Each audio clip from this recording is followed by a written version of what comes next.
Class is now in session. I am Professor Hockey, and today we'll be discussing the game between the Sharks and the Hurricanes, in which the Sharks managed to win 5-1. Sharks were looking for revenge against the Carolina Hurricanes after the last time they gave up a 2-goal lead to them and ended up losing in the shootout 4-3. The Sharks started off the first period quite similarly. They got the two first goals of the game, put themselves up 2-0, and the Hurricanes came back with a few good chances late in that first period, and so it was looking eerily similar to that first game. However, the Sharks in the second period played a lot better, got another 2 goals still. The Hurricanes managed to get one on the board, but there was nothing doing in the third period. Sorenson with the 5th goal, and the Sharks won 5-1. For the Hurricanes, it was Wallmark. This was on the power play. For the San Jose Sharks, it was Barclay Goodrow getting the first goal of the game, surprisingly. Tomas Hertl on the power play, then Timo Meier, first game back from injury after missing about a week. He gets his 14th, Joe Pavelski with his team leading 18th, as well as Marcus Sorenson, as I said, with his 5th. You know, this game went better than the Montreal Canadiens. They gave up the same amount of shots, but I feel like that was rather misleading. A lot of people were making a big deal about how the Sharks gave up, I think it was like 18 shots in the first period. I didn't really look at it that way. You know, the Hurricanes have the most shots per game in the league, and that's because they take a lot of low percentage shots. Not to say the Hurricanes had 0 chances in the first period, but they got a couple. You know, Sebastian Aho mostly was the one setting up the plays in that first period, but there were probably a good 9-10 shots that were just extremely low danger in that first period. I mean, just the epitome of that was when Jordan Martinook, I believe, he spins and fires a shot from the blue line. It's a wrist shot. There's 0 traffic in front, so it's like an easy glove save for Martin Jones. This ends up counting as a shot, but it's barely a shot that would be any sort of dangerous opportunity. And so as such, I don't really read into the fact that the Hurricanes massively outshot the San Jose Sharks because they had a lot of low-quality attempts. First thing I'd like to talk about is Martin Jones. He didn't have to be as good as he had to be against the Montreal Canadiens, but he was still bailed out the Sharks a lot. The Sharks did a better job in front than I thought they did against the Canadiens. You know, in that third period, up 2 goals, they were really just on the back foot as the Canadiens continuously pushed, put up like over 20 shots, which were mostly dangerous, unlike the ones in the Hurricanes game, this one.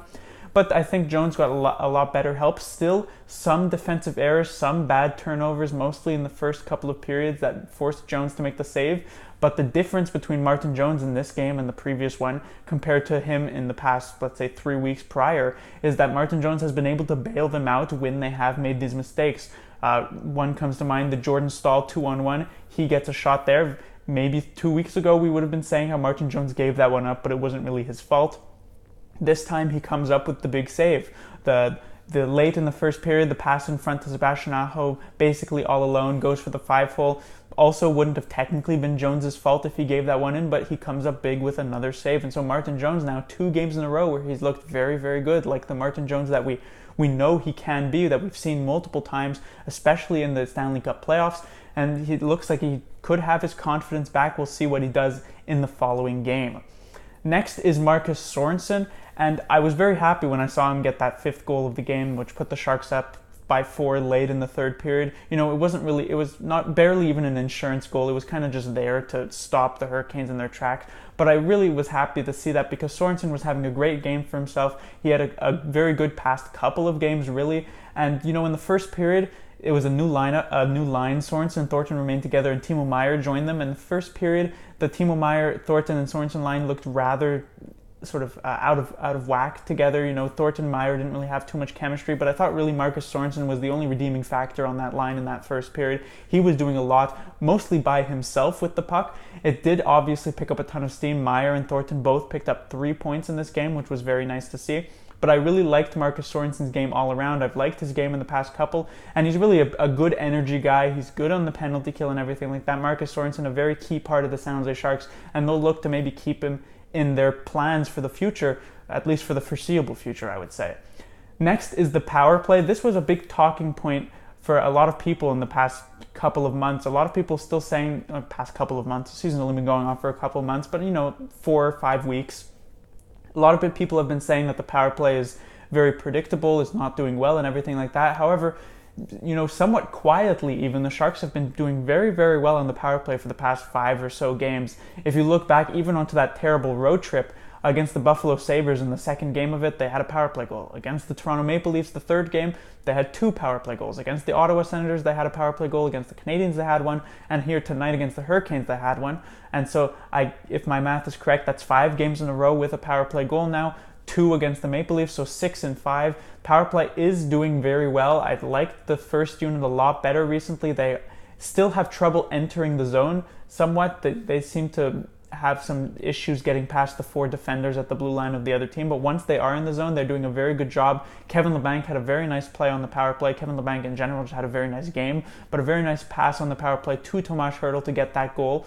On the contrary, I didn't write it here, but the penalty kill for the San Jose Sharks has been lacking a bit. They have been giving up a decent amount of power play goals recently, most obviously against the Toronto Maple Leafs when they gave up 3, but again tonight here against the Hurricanes, they don't have a very good power play, but they gave one up, the only goal of the night, to Lucas Wallmark. Sharks going to hope to get that a bit back on track. I believe they still should be second in the league for the penalty kill, but they'll hope that this is just a small bump and they'll get back to their strong ways in that regard. Finally, I'd like to talk about the fourth line and sort of by extension the rest of the lineup. The fourth line, this was definitely their best game of the season. I thought they were actually doing well for probably the first time in the entire season at all.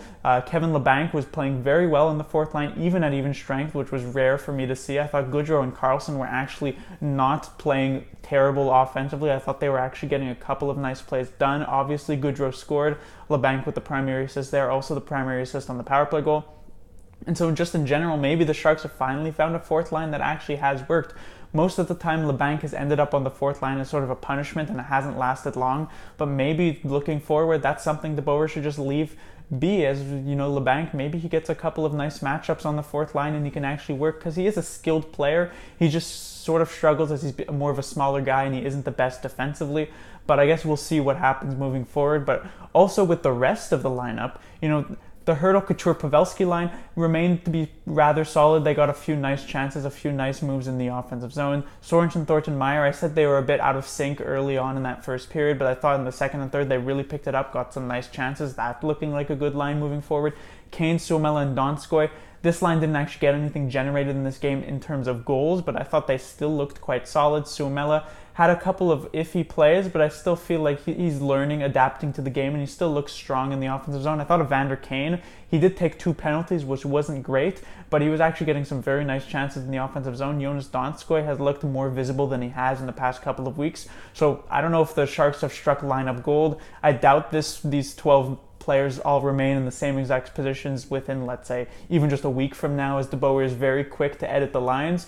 But at the moment, this seems like something that they could work with moving forward. Another thing to mention, the Sharks made a change in sort of the coaching. They moved like Steve Spott to the defense and things like that.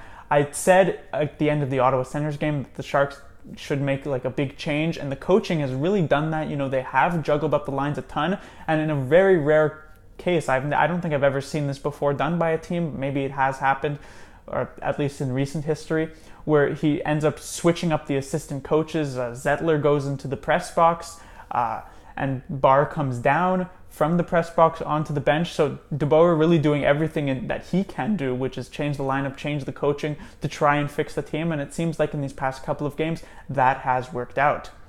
But that will do it for this review. The Sharks will be back in action Friday against the Dallas Stars as they go back on the road after this single game homestand, which I guess was perfect, 1-0. The Sharks will hope to have a better outing against the Dallas Stars. It was okay against them in that first game. They ended up losing 4-3 anyhow, but I think they know that they can play better, and I think that they can play better against them. Class dismissed.